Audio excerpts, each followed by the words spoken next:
The views and topics expressed by tonight's guest do not necessarily reflect the beliefs and or opinions of Paranormal Road or our sponsors. We present tonight's topic for your consideration and review.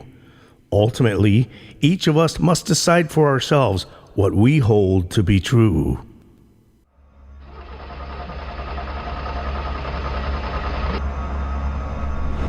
Exploring unknown regions of our reality. And she looks out and sees these lights in the sky and these different patterns drifting like they were going to land. Examining the depths of human perception. I remember when I was awake and I realized I was awake, I started to sort of scan the room and I realized that something was wrong. Pursuing the elusive and unseen.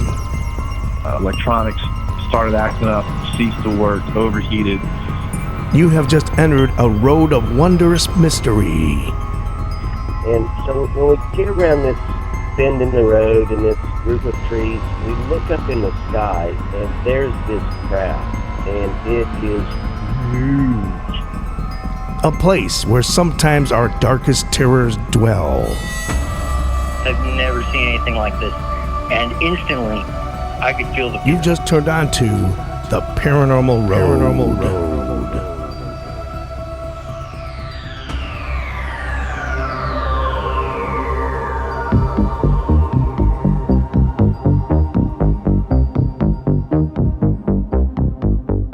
And welcome to the Paranormal Road. I'm Dave Hensley, your host. And I'm Randy Kessler, your co-host. We have a very interesting and exciting show for you today. We're going to be talking a little bit about what we're doing tomorrow night. Yeah, we're going to visit the local Palace Theater.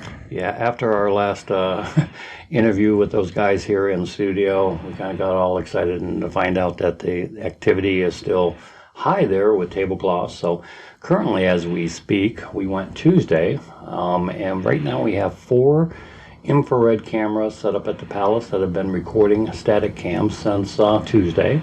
So our investigation there is tomorrow night, and we have a quite large team and a lot of ground to cover.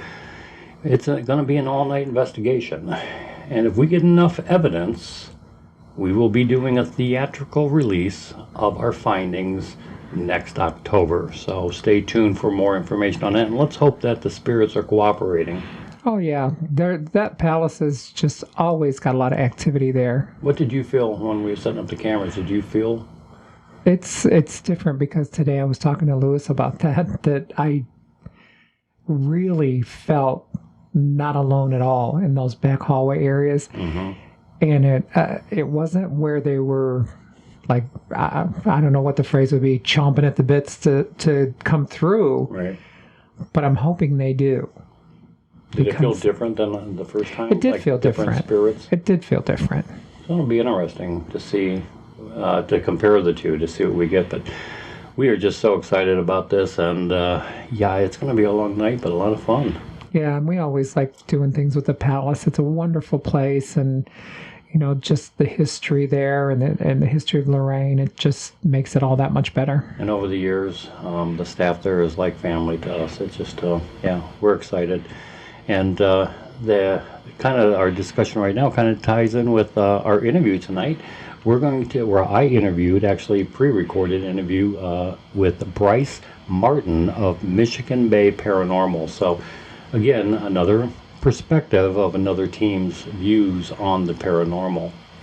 So Randy couldn't be on that investigation as he had an appointment. Not his teeth this time. Yeah, I all my teeth tonight, so I'm good. You didn't leave any in the kitchen? I didn't leave any anywhere, no. Good. But I hated missing it because I always like hearing other people's take on things, and comparing notes between paranormal teams is always good. Yeah, it is. It's interesting to see how other teams do things. And but Bryce is a great guy, and I think you're going to really enjoy the interview. But before we get on with our featured guest, it is time for a Haddox report.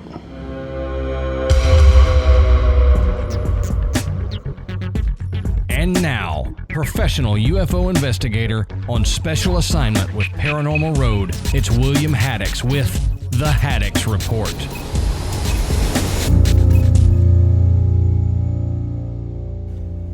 This is William Haddox with the Haddox Report, and I've got 4 interesting stories to bring to you today. I'm going to run through these as quick as possible. The first is back from 2017. There was an asteroid that passed by the Earth, which I'm fairly familiar with the story. I didn't look into it a great deal, but it was very odd shape, more of a flat disc, and there's a Harvard scientist now that is claiming that due to some of the evidence that he has looked at concerning this rock, the way it, when it got close to the sun, its trajectory changed, and a lot of odd things. A lot of it I didn't understand completely. I mean, I'm not an astrophysicist or anything, but the main part was he doesn't believe that this was just a rock in space. He's thinking that it was trash from an alien civilization. He said that is the first place to look. You know, the first thing was we're not going to necessarily discover a giant flying saucer somewhere hovering over New York, he claims. But more than likely, the first hard evidence that we will have will be some other civilization's trash. And that's what he thinks this is, that it was some kind of alien tech that was possibly discarded, and that's what we were able to pick up. Some of his colleagues do not seem to think the same, but it was interesting nonetheless. The other piece, this comes from ZeroHedge.com, and back on December the 4th, 2018, it has U.S. patent number 10,144,532B2, it says.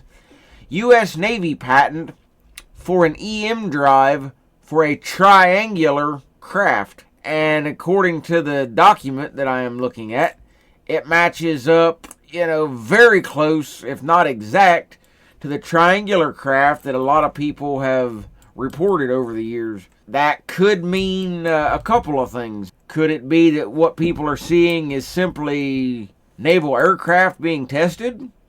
Or are those real alien craft, and that is just where we got the technology from? Now, some of you may remember back in the 50s, Holloman Air Force Base with Dwight D. Eisenhower, where he had been reported to have boarded a UFO and made a deal with the Greys that if we would allow them to abduct a human every once in a while and do some animal experiments, they would give us some technology. Could this be some of that? Maybe we've had this technology for a number of years, but we didn't have the capability to do anything with it. That's possible. Think back, going back a long time to Leonardo da Vinci. He had plans for helicopter and numerous other things that there was no way they could have built at the time, but he had the plans for it. So this could have been another similar instance where we've had the plans for a number of years but didn't have the tech to do anything with it. It's kind of hard to say. The major thing that was released, and I haven't had a chance to go through this as of yet. There's a lot to cover. But on the blackvault.com, they have finally released 2,780 pages of declassified UFO information from the CIA. The CIA put all of this onto a CD, and that was not a very good way for the public to see it. So Black Vault, since it was their Freedom of Information Act that got this information, they put it all on their website. And you've got a couple different ways you can look at it. The original contents off of the CD. Some of it's hard to read, though, I will say. And then there's a larger file, which is about 340 megabytes, that put it into a PDF so that you can search. It's not the best, but by using both versions, I think you can maybe get a better idea of what's actually in it. Now, these documents only go back to 1996. They have done Freedom of Information Acts on older UFO information, but they all seem to cut off right about that point, and there was nothing ever released after 1996. Now, what makes this interesting, other than just the information in general, is with the COVID relief bill that was just signed not long ago, in the last couple weeks. A lot of you may not know, but in one of the pages, I don't know, there was a zillion pages, it seems like, to that bill, like they do with everything. But on one of the pages, it's sort of indirectly mentioned, but you can definitely tell what they're saying, is they're ordering for the release of all UFO information that the government has. Now, it's not an immediate release. It was 180 days from the day that it was signed. So, what will be released? How edited will it be? Time will tell. I've heard that some information, in the government, not just UFO related, but other things, have been put under different classifications that even Freedom of Information Act can't touch. So there could be some of that coming into play as well. But with all this information coming out, it really makes you wonder. There's a lot of important stuff going on around the country and around the world. I'm not going to get into a whole lot of it. Most of you already know everything that's going on. But it seems kind of interesting to me that with so much going on, with so many other things, that they're focusing on UFOs. Which I'm glad. It just seems like some odd timing, but at the same time, it could be the best timing to get stuff ran through like that. When everybody's focused on the bigger picture, a lot of times that ends up being not a good thing. But in some cases, I guess, it's your only shot of getting things actually passed and, info released to the public where it should be. But that's the 4 stories that I had for this week. Something a little different, but it just seemed like there was a whole bunch of info, that came out all at once. So I wanted to release that to everybody. Again, if you would like to report a UFO, whether it be a recent sighting or something even from my archives. Archives can be quite handy when dealing with new cases. I can use them for comparisons. You can go to my website, which is Central Ohio UFO Reporting Center.us. And at the bottom of the homepage, there will be a link to my Facebook page, which you can join there, and to my YouTube channel, which I upload things there periodically, including these podcasts. If you've got any just comments that you would like to pass along, you can do that either through the Facebook page or through the website itself. Also, at the bottom of the homepage, there's a section for comments. And I do respond to everything within 24 hours.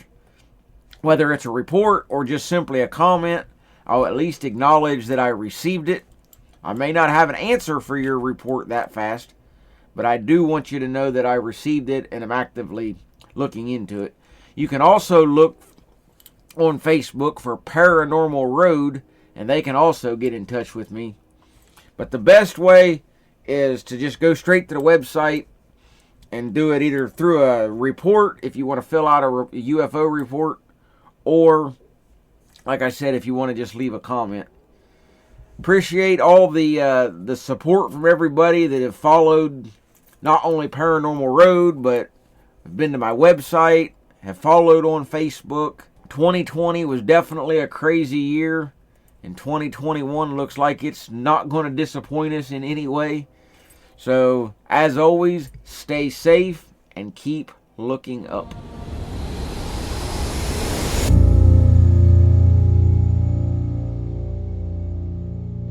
And thanks, William, for that Haddox report. Before we get back on the Paranormal Road with Bryce Martin, let's take a short break. If you've had a trip down the Paranormal Road and would like to share your experience, a haunting, a Bigfoot encounter, dogman, or anything that's just downright creepy, email us at paranormalroadpodcast@gmail.com. Again, that's paranormalroadpodcast@gmail.com.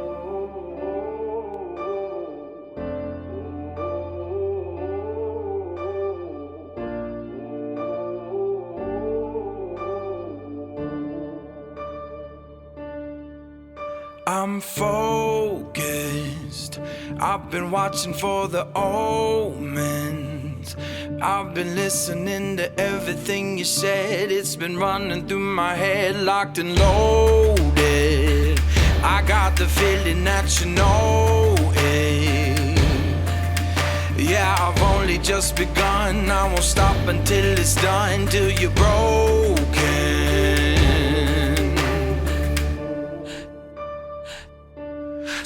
welcome to the fire. I'm the one with the lighter. Feel it burning through your veins as we're walking through the flames, getting higher. So welcome to the fire. Welcome to the fire. Feel it burning through your veins as we're walking through the flames, getting higher.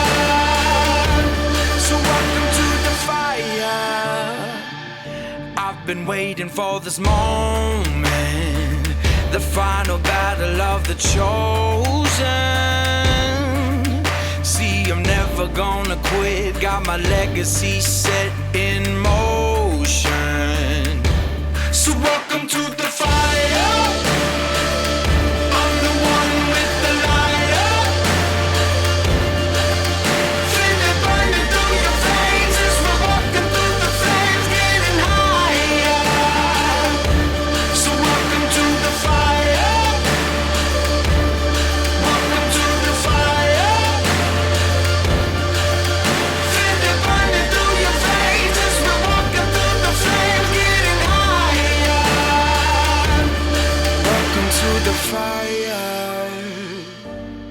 Welcome to the fire. 'Cause the bigger they are, the harder they fall. You build your fortress and I'll climb your walls. You got your armor, but I see your flaws. So welcome to the fire. I'm the one with the lighter. Feel it burning through your veins as we're walking through the flames, getting higher. So welcome to the fire. Welcome to the fire. Feel it burning through your veins as we're walking through the flames, getting higher. Bigger they are, the harder they fall.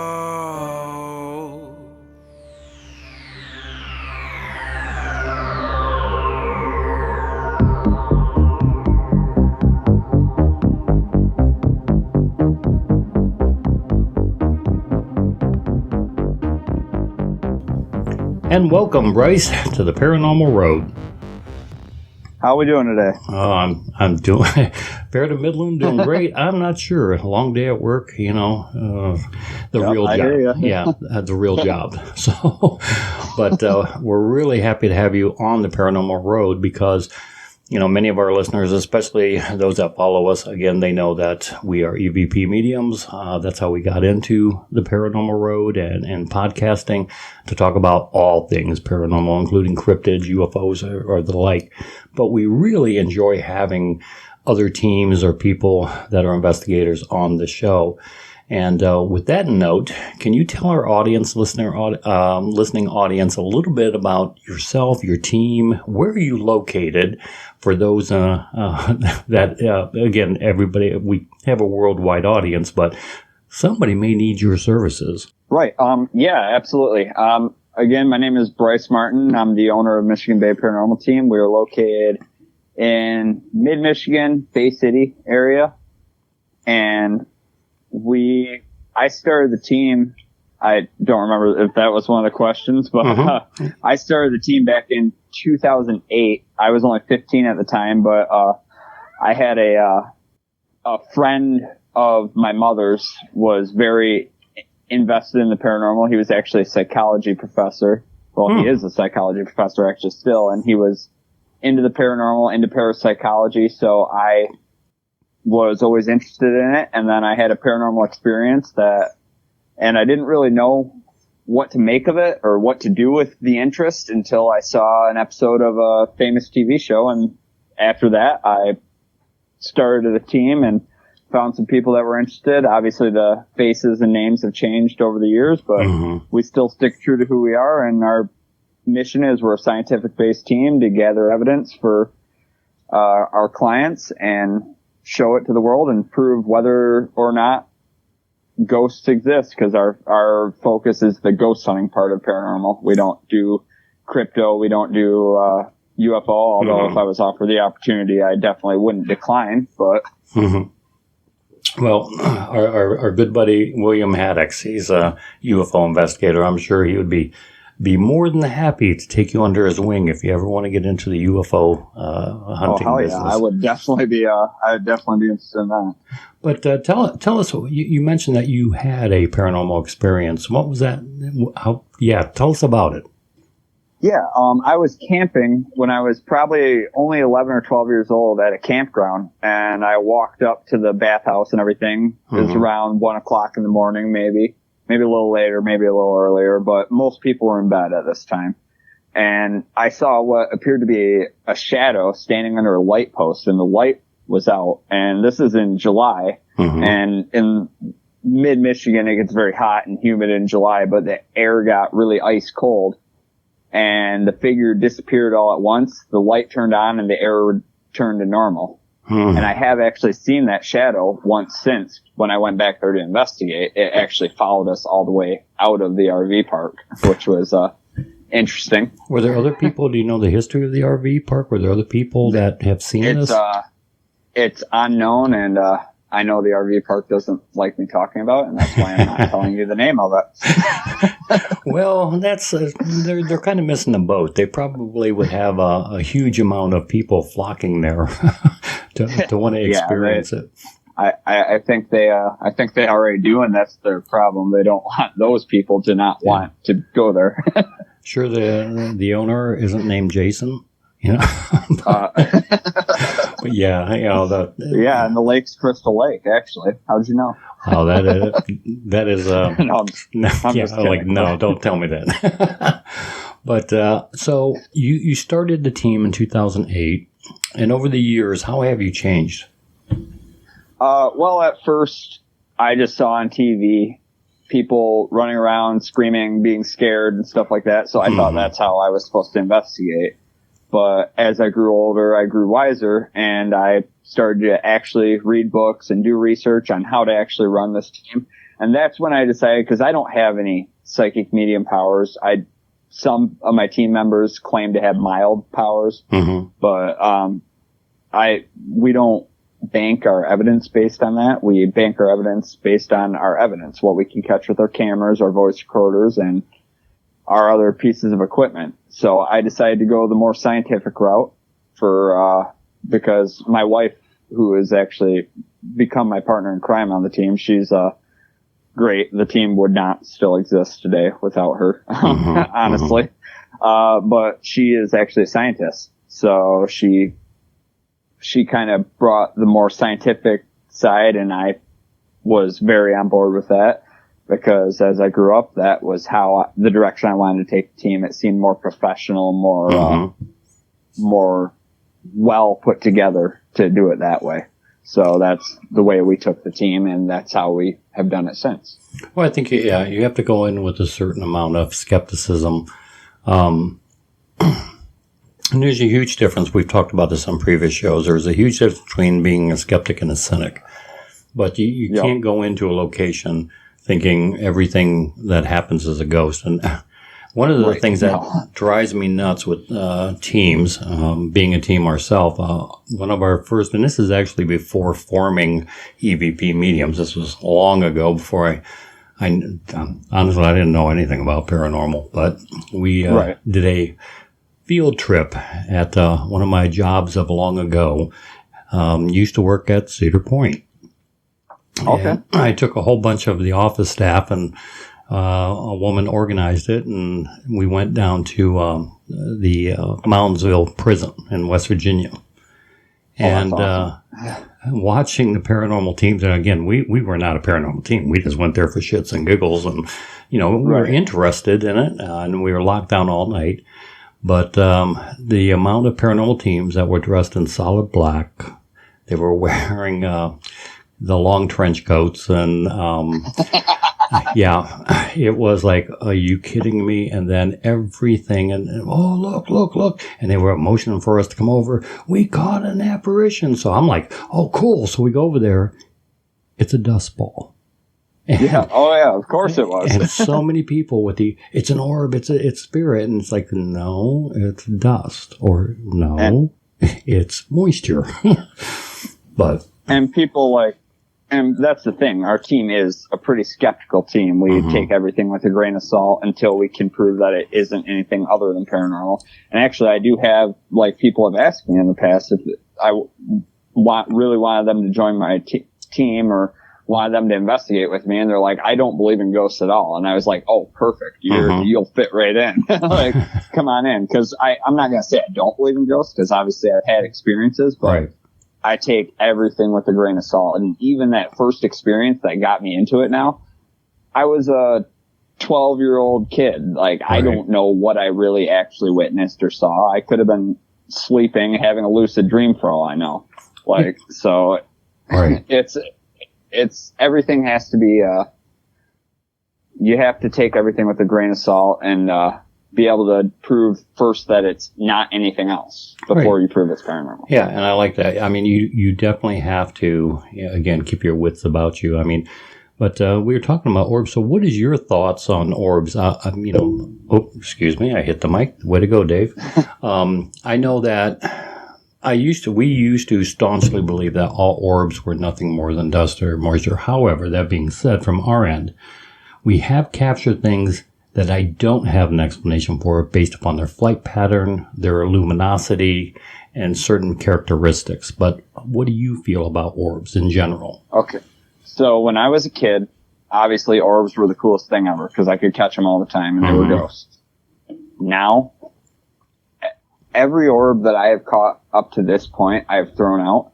And that's not necessarily to say that there are not some paranormal orbs, right. But our target audience is skeptics. We're trying to prove that this is a real thing. And any skeptic that looks at any orb is going to be immediately dust. So why would I show something, even if I think that it's credible evidence, why would I show something to an audience that's going to be able to debunk it, even if it's not really debunkable? Right. That being said, not me, but the psychologist professor that I was telling you about, he caught an orb one time that actually had a shadow cast on it. Wow. Which, to me, that is probably the most credible orb that I've seen. And he caught it in a still photo as well. He didn't catch it on a video cam. He caught it on a still photo. And it has a shadow cast on it. It either has a shadow cast on it or it casts a shadow. I forget which one. Yeah. But either way, that to me is probably there's something there other than dust or a bug or whatever. Now, do you get people that send you pictures of orbs all the time and want your opinion, or send you EVP files? I wouldn't say all the time, but I do. And I will admittedly say I'm a pretty harsh critic to all.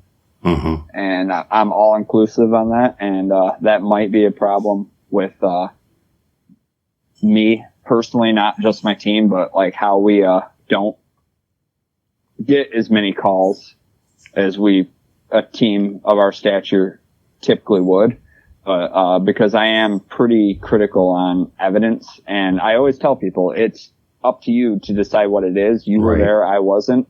But at the same time, me looking at this, I don't think it's paranormal. Right. And I actually have a YouTube video out where I looked at some photos on a forum. I think it was a Travel Channel forum of 10 photos that are paranormal. And I debunked pretty much every single one of them. Okay, so, excuse me. Talking about orbs, and let's get into EVPs. First of all, have you captured EVPs? And if so, what are your thoughts on them? Oh, yeah. EVPs are our bread and butter. That's what we use. I know you and I discussed in previous conversations the ITC. Yes. ITC and everything. We haven't dabbled in that. We're good old school. We're kind of old school in that sense where we just like EVPs. Maybe at some point or another we'll play around with that technology, but for now, EVPs are I would argue to say 95% of our evidence, and we've captured some really good ones. And there's some that we can hear, but other people that aren't accustomed to listening to this stuff probably wouldn't be able to hear. We typically try to show the ones that are clear and obvious, though. Right. Well, that's the frustrating part with EVPs is unless they're a Class A EVP, they're open to interpretation, and that's where the critics come in. That it's your mind and you're hearing what you want to hear. But there are, Right. we've captured. I'm sure you have. There are EVPs that are unmistakable, undeniable. They're Class A's. But Yeah, absolutely. with that being said, do you think I'm they're sorry. spirits, or do you think it's the other thing that critics say is that this is bleed over FM band signals. I'm sure you've heard all the other bull or explanations for them, I should say. I don't know how a voice recorder that is literally only designed to pick up voice recordings is going to pick up an FM radio, I especially agree. not one Yeah. that says "see you next Tuesday" on it, as I will say. Mm-hmm. I won't say that word, but yeah. I know what you mean. Yeah. Yep. Yeah. And we're right there with you when we've had EVPs. There are things that we got that you would not hear on public radio. Right. And on top of that, that is kind of one of my criticisms with like the spirit boxes and stuff like that, is that it's a radio frequency that you're picking up. So you could, and especially when you're investigating at night, there's all sorts of weird programs on the radio at night. Mm-hmm. On local channels and stuff like that. They're talking about all sorts of stuff. So sometimes it can be coincidental, but that's why we have a hard time using the spirit box. I'm not criticizing anyone that does. It's just, to us, we think it's more of they want instant results versus actually taking the time to go through the EVPs, which is what we do. And trust we me. have played. Trust me, when you get into ITC, it's hours and hours and hours of going through it. I totally understand that. But, I'm sorry, go ahead. But we have played around with the spirit box before, but it's not something we use to show clients. It's just something if we're 7 hours into an investigation and we're really not getting any activity that we know of, we just, hey, let's break out the spirit box, see what we can catch on it. What are your thoughts on the REM pod? Oh, the REM pod? I think that's great. And mostly because I think it's good evidence or solid evidence because it hasn't worked for us very much, honestly. So that's kind of living proof that, hey, this is actually solid evidence because you're not getting results with it all the time. There is a flaw with it, though. There is a flaw. There is. Yeah. And what angered me, we did a television show in New York, and the producers noticed that every time they clicked on their walkie-talkies, the REM pod went off.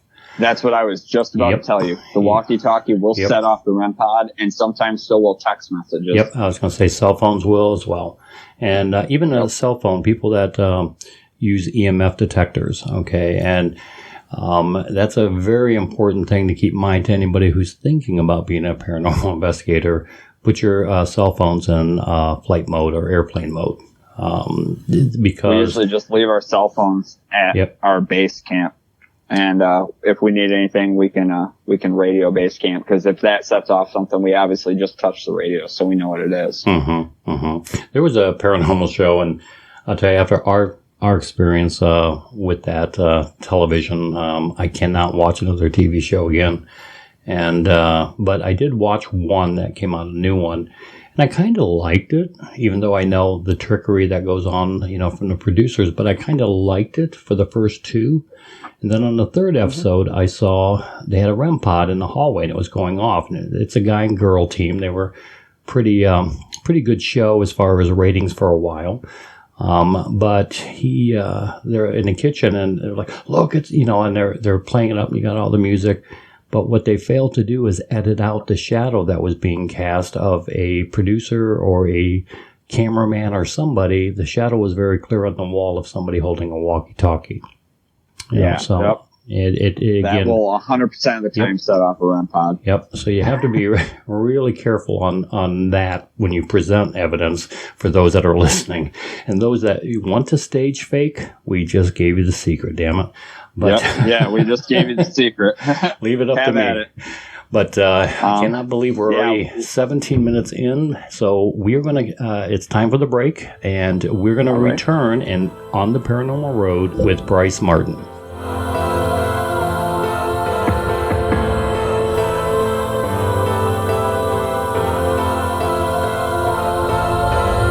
I see your breath in the moonlight. I see your eyes through the dark night.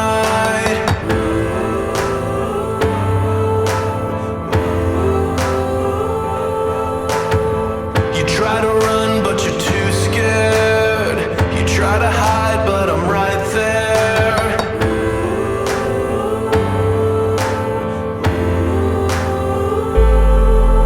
A hunting we will go. A hunting we will go. A hunting we will go.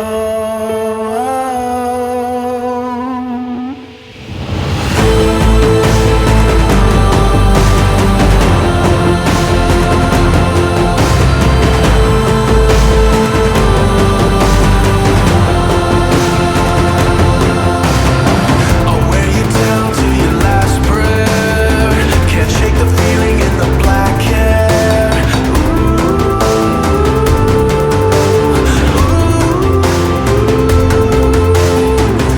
Everything's come down to this. I'm taking aim and I can't miss.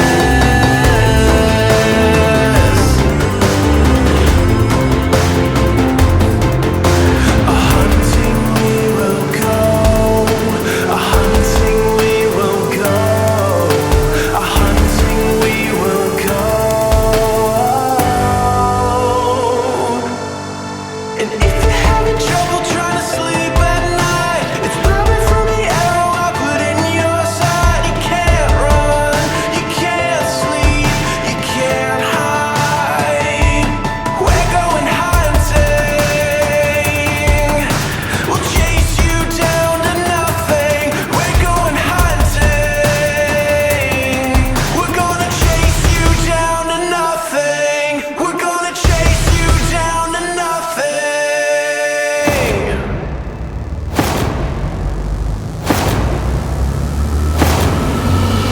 Hunting we will go. A hunting we will go. A hunting we will go. A hunting we will go. A hunting we will go. A hunting we will go.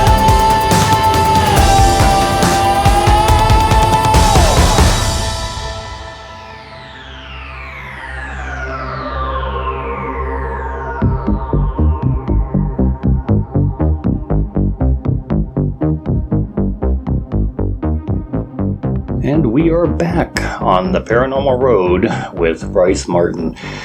Bryce, we were talking before break about, the evidence as far as EVPs, the REM pod, EMF, and these tools of the trade. Now, do you have an investigation that you can share with us that you've conducted that was your favorite as far as you got so much evidence, or and you can't rule out feelings? I mean, sometimes you go to some places and you just, the hair on your arm stand up. You may not get evidence, but something doesn't feel right. Right. Absolutely. Can you share with our audience maybe one or two of your investigations and how, just what they were like? Yeah, we actually have a couple that I really liked. One being the Potter Street Station, which had a movie filmed at it, actually, and we got to come in after the fact. That's how we found out about it. And part of the reason that one was so cool was just because of the history of the building and it being a local case and still being such a historical place. And on top of that, like the Preservation Society that is trying to restore the building kind of made us a deal that if we worked with them and we helped them out on some build days, some work days and stuff like that, they would allow us to investigate. So it kind of took on a whole new meaning, actually working on the building and then being able to investigate it. And on top of that, we did get some EVPs there, which were really cool, and some weird feelings. And that was a really cool place. And then Probably the team's unanimous decision for our favorite would be Bobby Mackey's Music World. We've been there twice. It's obviously, like, if you know anything about the paranormal, you've heard about this place at the very least. Oh, yeah. And there's no demons there that we could find. Just to be clear there. You're not going to get possessed from a night at Bobby Mackey's, I promise you. But you will probably get some EVPs, because we've only spent 2 nights in the building, and both nights we caught some really good, like, that was like the cream of the crop EVPs. I mean, what kind of, did you get male, female? Did you get clear Class A's? Well, we caught like probably 1 female, but that wasn't clear Class A. But the most clear one was the See You Next Tuesday one. There were a couple girls that were in our investigation group, because we went with a college group the first time, and they started talking to each other, and you hear "shut up," "see," like behind them, like clear as day, no questions asked. That's what it said. And then later on, when I was in the basement, it was a little later at night. I was admittedly getting irritated, as all people do later in the evening on investigations. I was kind of being a dick, needless to say. I was just like, "Here, ghosty, ha ha ha ha," and you get. Well, you sound like Zach Bagans. What the hell? Yeah. But you hear clear as day behind me, like it sounded like it was right next to me. Piss off. Wow. Like, straight up, like, and that was like, when I heard that, I was like, oh, hell yeah. Like, that's what's up.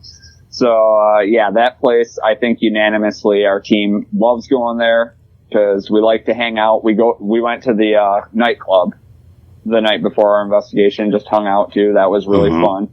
We like that area. There's a lot of cool things. We went to the aquarium, because that's part of it. You know, when you travel, you don't just want to go to the place and investigate and then leave. We like to see the sights. We like to hang out. We like to, Oh, yeah. Yeah, you gotta, my bucket list is to do investigation in the New Orleans area. I just love New Orleans. That would be really cool. And there's so many plantations there that are, reportedly haunted and with activity, so. And I'm not big on cemeteries, but even the cemeteries in New Orleans, I would make an exception for those. Oh, yeah. Might, get some voodoo queen there. But, there's so much involved with ghost. I hate the term hunting. You hunt animals, you don't hunt spirits, and if spirits are, non-corporeal humans, I hate saying we're hunting them, but in ghost research or investigation, there's so much more than what people realize. And it's fascinating. I mean, what have you been to, and we can roll out Bobby Mackey's, but has there ever been an investigation that you've been on where you can honestly say to yourself or to us and admit, or not, that's fine if you haven't, but were you ever at a point where you were scared? That is like, holy shit, what am I doing? Yes, and it wasn't because of ghosts, because I don't think people realize the somewhat occupational hazard of some of the buildings that we've been in. Potter Street Station, as it was one of my favorite cases, it was one of the most dangerous investigations that we have done, because the building was set on fire in the 90s by an arsonist, and it has taken on loads of water damage. The floor was unstable. The powerhouse right next to it literally fell down the day we were set to do our investigation. So walking around there in the dark with just infrared and a little flashlight, and I think that's the element that people forget. They're always so strung out about, especially inexperienced, they're so strung out about the spirits. They're not taking into account the state of the location that they're going into. Yeah. And being I was in construction work for a while, and I know that place was unsafe to be in, but at the same time, it was the once in a lifetime chance to investigate there.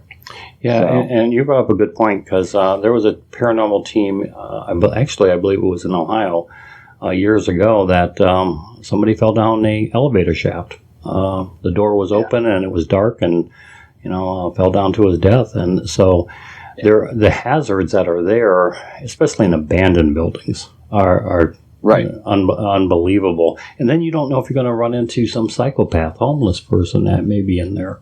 Right. You know, so, yeah, a lot of, maybe that's why EVP mediums, we stick to residential, or try to, for the most part.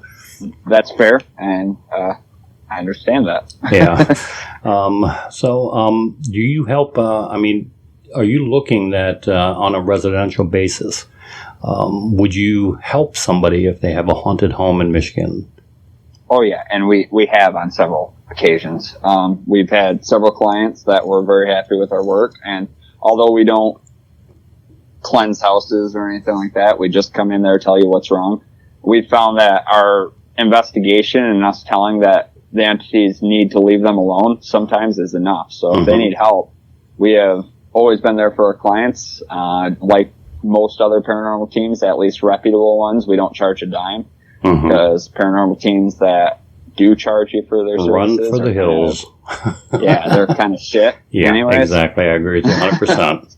100%. Now, as far as clients now, I understand that you don't do like a cleanser or anything, but do you have people or a referral base that that does do that if need be? Yes, we do. And she is not affiliated with us, but she has known me for many years. I actually met her through the Potter Street Preservation Society.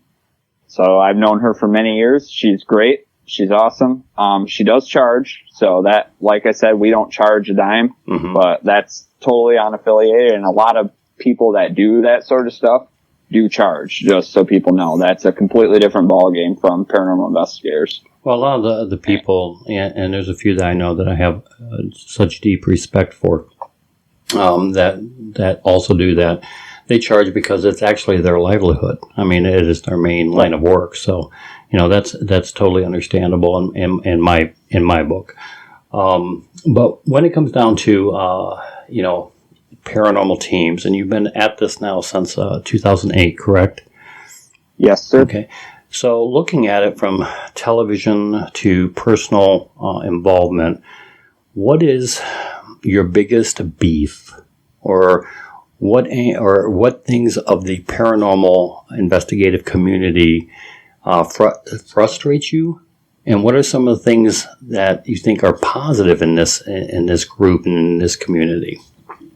Okay, television is how a lot of people get into the paranormal. That is an absolute positive, because it has broadened the spectrum on us. It's made us, like, a lot of people like that I've talked to, older investigators, they couldn't tell people for decades that they were even doing this stuff. And now you can start a team, and within months you can tell people, oh yeah, I'm into the paranormal, and people loved it. Even, it seems like a long time ago, but it wasn't that long ago. When I was in high school and started this team, I got a lot of shit for it. And now I have the same people that gave me shit coming back to me and asking me questions. Well, it's definitely, and loving the videos I make. I agree with you 100%. Like it's definitely opened up as far as America to be more accepting, and more people are more open to it now compared to, and I agree with you, before you'd have been ridiculed and laughed at out the door.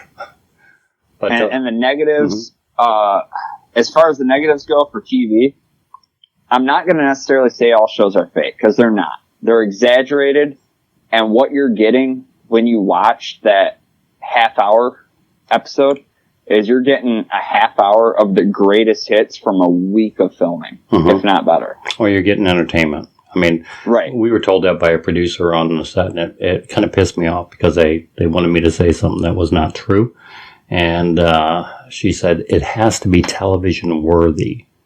And I'm like, I understand that, but I'm not saying something that's not true. So, so it is, it's frustrating. It's like a double-edged sword. It's helped television-wise, it's helped. But now, taking TV out and interacting with other paranormal groups, what are the pitfalls that you see, and what are some of the positives of just other groups? Mostly, I think it's a good community. There's not really a competition in this community, because everyone is working towards the same goal, regardless of what your actual, like, how you investigate. You all want the same goal. But at the same time, I think the negative is, like, especially with my team, we're stuck in our ways. That we will not waver from that way no matter what you tell us. And other teams don't tend to like that. How we investigate and how we will not accept mediocre evidence and everything like that. And they don't like that, so they don't want to work with us, is the negatives that I found. Well, on that note, I got to tell you that I understand it and agree with you on that, because we've worked with a couple teams only on a couple of occasions, and it's very difficult. It's very difficult to work with other teams because, as you said, people get stuck in their ways. But it's not just so much stuck in the ways. I think, unfortunately, in some cases, and I think everybody wants to be that next TV hit show, so egos get in the way. So instead of... And that is the thing. So when I said competition, I guess I lied to a certain degree, but at the same time, like, there's no competition for evidence. But as far as, like, how you do stuff, everyone has their own way, and everyone thinks their way is the best way. Right. But my way is really the best way. No, I'm just... I wouldn't expect anything less, Bryce. No. Yeah, and I kind of said this on a previous show when we talked about the Palace, because we did a show just, on Paranormal Road about the Learning Palace, and we had the director in here. But when we're talking with paranormal teams, what frustrates me is we're not thinking outside the box anymore. Everybody's mimicking what they see on TV. You have your teams that are like little mini Zach Bagans out there. You want a piece of me? And it's like, dude, put your ego away and put the testosterone away. The spirits are certainly not afraid of you, but you see... I won't call them out because I've talked to a couple people, but I understand where you're coming from. Yeah, and it's, you see that, and then, but you see other people that, you can almost see a team by what was their favorite paranormal show, and hey, in the beginning, we were just as guilty. Because you have no other way of knowing other than what you see on TV. And I would like to say that we're a healthy mix of the TV shows that you see, minus like the ones where they bring in mediums, because I already told you we don't dabble in that area. But whether you have Ghost Adventures, Ghost Hunters, whatever Ghost Hunters is now, I don't know. Paranormal State, which that's a whole nother show, but yeah. Well, but I'd say we're somewhere in between those two shows.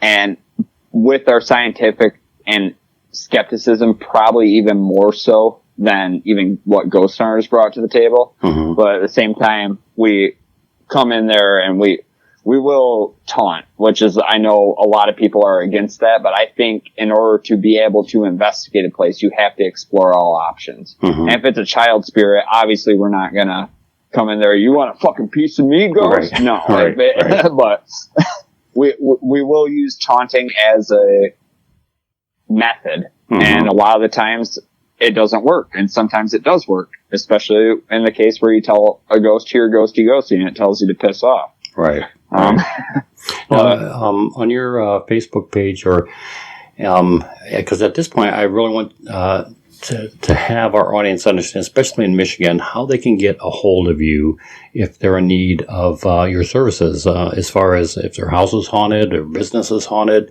How can they reach your team? And if you can tell everybody where your evidence can be found, Facebook page, website, or any other social media in which they can find you. Absolutely. So we got rid of our website a couple years ago because we weren't getting anyone going to the website. Everyone was just going to the Facebook page. Yeah, and it's expensive as hell to hold a domain. So maybe sometime in the future we will reopen that domain. But for now, it's facebook.com/MIBayParanormal. My email is, the team's email is mibayparanormal@gmail.com. It sends it directly to me. I will email you back. It might not be right away, but I will definitely get a hold of you if you send me an email at that address. And our evidence is found. We post some stuff on Facebook, but we're going more towards our YouTube page, which is Uncovering the Unseen is our channel's name. Awesome. Well, listen, Bryce, it has really been a pleasure talking with you. Like I said, I wish Randy was here on this one, but it's always nice to talk to other investigators and get their take on things. And it's been an absolute pleasure to have you on the Paranormal Road. I appreciate it.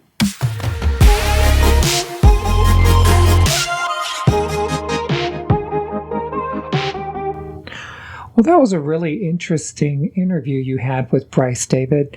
And, I really am sorry I missed it because there were a few things I could ask him. Well, you might get your chance because after the interview and off air, I did invite them out to the campground this summer for a weekend. So hopefully his team can make it and they'll come out. And I'd kind of like to pair them up with the Bigfoot people when they come out because they're really interested in the topic of cryptids. So it could be a lot of fun, folks, let me tell you.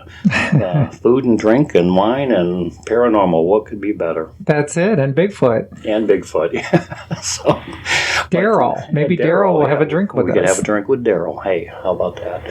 But before we go, I do want to talk about the Palace again.